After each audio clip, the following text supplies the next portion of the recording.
Hey, Charles. What? You about ready to start the video? I'm playing Fold It. Alright, well, as soon as you finish that fold, you can jump in. I'll just get started.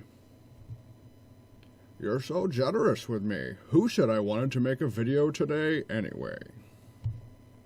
You did? Earlier? About the 10 Commandments? Oh, the 10 Commandments content you put together. Yeah, I guess. That can be done. Oh, I'd hate to interrupt, Charles. Don't overdo the sarcasm. You look foolish. Alright, now that you're ready, you know how I love the 10 Commandments. Do we have to go back and forth like this? Please read the script, Charles. Earlier, you asked me why I back up the video when I edit it to show the conversations before, and I'll tell you now. Okay. You wouldn't answer, so I thought you were just padding time. No. That's... What? No. I do it so that everyone can see how you treat me. Oh, come off it, Charles. And read the script, please.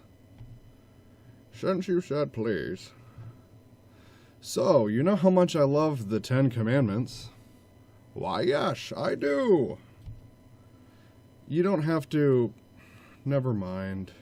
Well, I have wondered what they would be like if someone else wrote them.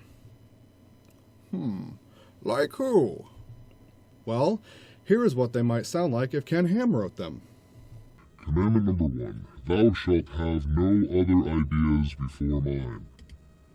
Thou shalt not praise any other presenters of true knowledge before me. Thou shalt not take the name of Ken Ham, thy prophet, in vain. Remember the holy day of Christmas Eve, when all guests are free, from 10 to 3. Honor the Creation Museum and all the truth within.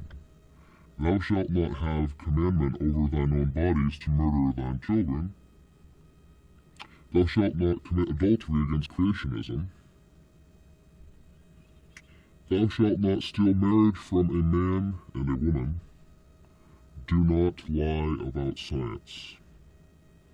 Thou shalt not covet worldly money, but rather tithe while visiting the Creation Museum. In the comments below, send in some of your commandments.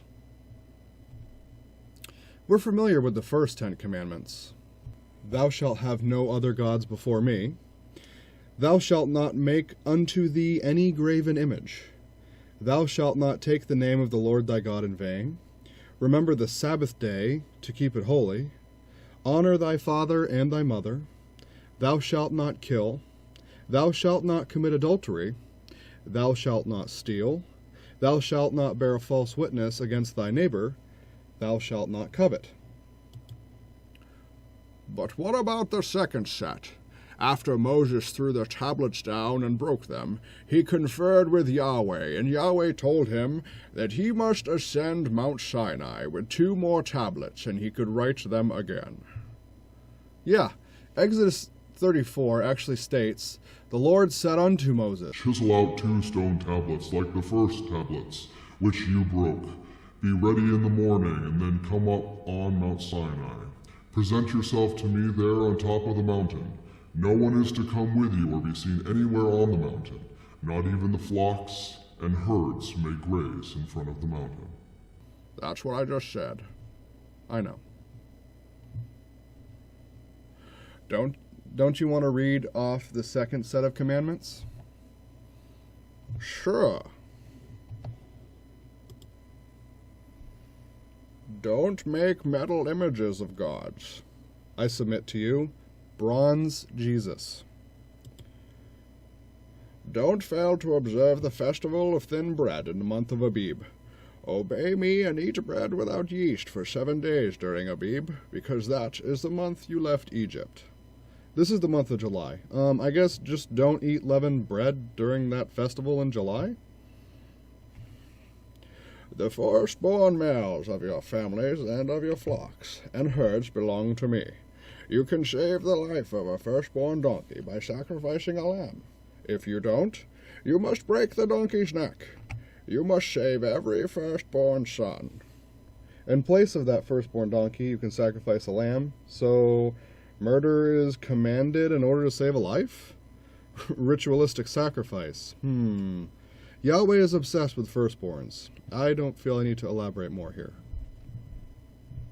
Bring an offering every time you come to worship. More sacrificing. There's a lot of that going around here. Do your work in 6 days and rest on the 7th day, even during the seasons for plowing and harvesting. Sounds kind of like a Sabbath day observance again. This mandatory rest thing just wouldn't truly work in a productive free market environment. Good thing this was written during a time when economies were more bubble-like. Celebrate the harvest festival each spring when you start harvesting your wheat, and celebrate the festival of shelters each autumn when you pick your fruit. Sounds like a solstice thing, but I won't come down too hard on mandatory fun time. Your men must come to worship me 3 times a year, because I am the Lord God of Israel. I will force the nations out of your land and enlarge your borders. Then no one will try to take your property when you come to worship me these 3 times a year. Is this a pilgrimage command? That's kind of a lot to ask your worshippers 3 times a year. What if you live far from Israel? Also, I'm pretty sure there are people trying to take the land of Israel, worship time or not. When you sacrifice an animal on the altar, don't offer bread made with yeast, and don't save any part of the Passover meal for the next day. What does Yahweh have against yeast? Also, that's wasteful, Yahweh. Who is wasting food from Passover feasts when you live in a third world? Granted, first world people waste food all the time, but we're talking about the inception period when the book was written. I am the Lord your God, and you must bring the first part of your harvest to the place of worship. Okay, more sacrifice. Sacrifice, sacrifice, sacrifice. A lot of fraud, waste, and abuse in these books. Don't boil a young goat in its mother's milk. Okay, this one's just plain gibberish. You might as well have been written in tongues. Did the second set of commandments miss the mark, or hit the nail on the head? Tell us in the comments below, and don't forget to rate and subscribe to be notified of more videos. Deuces!